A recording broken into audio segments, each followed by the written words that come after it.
Allez, bienvenue à tous dans cette troisième épisode à Maribor pour Full Attack. Et là, cette fois, on est sur le Race Recap. On reprend 5 points qui ont marqué la course et qui marquent aussi le championnat. Et on se laisse 30 secondes à chaque fois pour y répondre. Pourquoi la liste de blessés est aussi importante sur la saison? Alors c'est vrai qu'on a vu beaucoup de blessures. On a aussi qui reviennent de blessures comme Marine, Thibaut Daprela, Pomeno ou encore Estac qui reviennent. Je pense pas vraiment que ce soit la longueur de la saison, mais je pense qu'il faut relever, c'est surtout la vitesse des vélos. Les vélos commencent à être de plus en plus précis, tout devient vraiment très pointu. Les écarts se resserrent, on le voit vraiment sur les finales en termes de timing. Donc je pense qu'il faut maintenant prendre vraiment de gros risques pour passer devant, et c'est ce qui fait que pendant les trainings, et même d'ailleurs pendant les courses, on voit de plus en plus de crash. Pourquoi la piste a posé autant de problèmes aux pilotes par rapport aux années précédentes? Alors déjà, première chose, c'est sec. C'est vrai qu'on a vu Maribor les années précédentes sous la boue. Il fallait, je pense à cette double, il fallait pédaler avant la double. La piste travaille énormément, ça roule vraiment vite. Et on ajoute aussi à ça le fait qu'il y a eu 2 courses avant ça. Il y a eu l'IXS et la Coupe d'Europe, en tout cas le championnat d'Europe. Donc c'est vrai que ça a abîmé la piste, même si 100% de la piste n'était pas reprise. Beaucoup de parties ont vraiment vieilli avec la sécheresse. Un podium femme 100% au-dessus de 30 ans, l'expérience est-elle la clé en Coupe du Monde?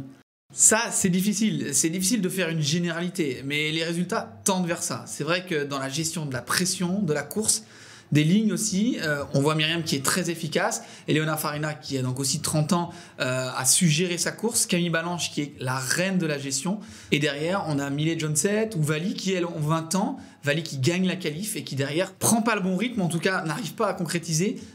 C'est vrai que peut-être chez les filles, en tout cas la gestion de la difficulté, la gestion des lignes peut être peut-être beaucoup plus importante et l'expérience peut vraiment favoriser le podium. Loris Vergier, Thibaut Daprela, le nouveau duel.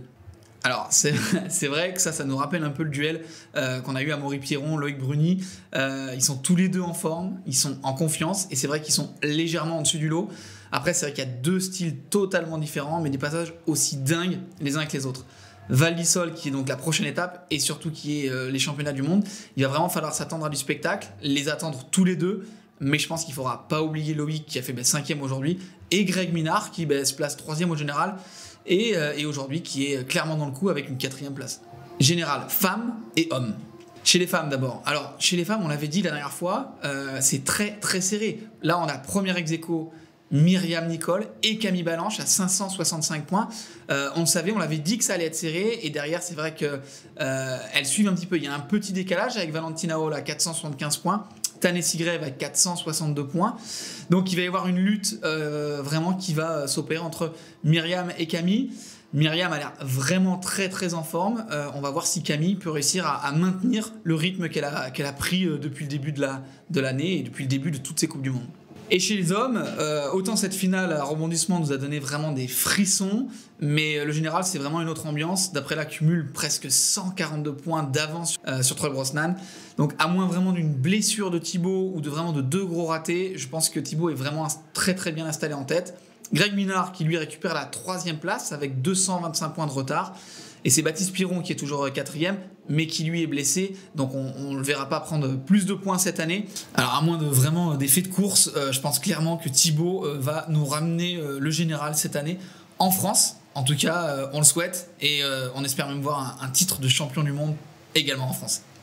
Allez, j'espère que cette série d'épisodes vous a plu. Vous pouvez retrouver tous les épisodes sur notre chaîne YouTube Full Attack ou sur le site internet Full Attack. En attendant maintenant, on va se retrouver à Lens the Ride le 4 et 5 septembre.